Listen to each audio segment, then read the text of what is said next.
Arestado ang sarong lalaki na nasa likod kan panahabon sa banwaan kan Bato, Catanduanes sa kinundusir na hot pursuit operation kan mga otoridad sa Tabaco Port. Sa istorya kan biktima, maagahon kan Hulyo 27, mantang nakahigda sinda sa laog kan tindahan kan biglang maglaog ang sarong lalaki asin hinabon ang nasa 4,000 pesos na kantidad nin mga paninda. Nakuanan pa kan CCTV ang pagluwas kaini sa tindahan na pigrala pagpakuta na kan mga tao alagad na kadulag man giraray. Tulos man na nagresponde ang mga otoridad kung saan nasusog ang sospek na naglunad sa Pantalan, Pasiring, Tabaco City. Duma na iniinabangan kan mga otoridad hasta sa nadakop sa Tabaco Port.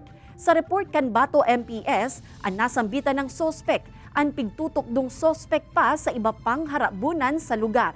Sa ngunyan, nasa kustodiyan na ini kan kapulisan para sa maninigong disposisyon.